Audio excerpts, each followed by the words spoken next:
নমস্কাৰ, মোৰ নাম শ্ৰী তৰুণ গগৈ। মই 22 নং খনামুখ গাঁও পঞ্চায়তৰ আঞ্চলিক দলৰ ৱাৰ্ড আঞ্চলিকৰ সদস্য হিচাপে মই প্ৰতিদ্বন্দ্বিতা কৰিছোঁ। AP মেম্বাৰ অসম গণ পৰিষদৰ দলৰ পৰা মই বিভিন্ন ক্ষেত্ৰত আগবাঢ়ি আহিছোঁ যে ইয়াত 9 আৰু 10 নম্বৰ ৱাৰ্ডত প্ৰচাৰ চলাবলৈ আহিছোঁ আৰু ৰাইজৰ সহায় সহযোগ পাই মোৰ নথৈ আনন্দিত হৈছোঁ। আশা ৰাখিছোঁ মোক তেখেতলোকে বহুমূলীয়া ভোটেৰে জয়যুক্ত কৰিব বুলি মই আশাবাদী হৈ আছোঁ।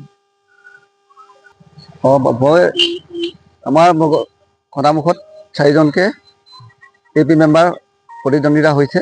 4জনৰ ভিতৰত ময়ো এজন, কিন্তু বিভিন্ন ৱাৰ্ডত গৈ দেখিছোঁ ৰাইজৰ সহায়। আশাবাদী মই নিশ্চয় খনামুখ পঞ্চায়তৰ পৰা AP মেম্বাৰ হিচাপে বিজয়ী হোৱা মই আশা দেখিছোঁ। যিহেতু মানুহৰ 10টা ৱাৰ্ডত ঘূৰিছোঁ, 10টা ৱাৰ্ডতে মই সহায় পাইছোঁ ৰাইজৰ।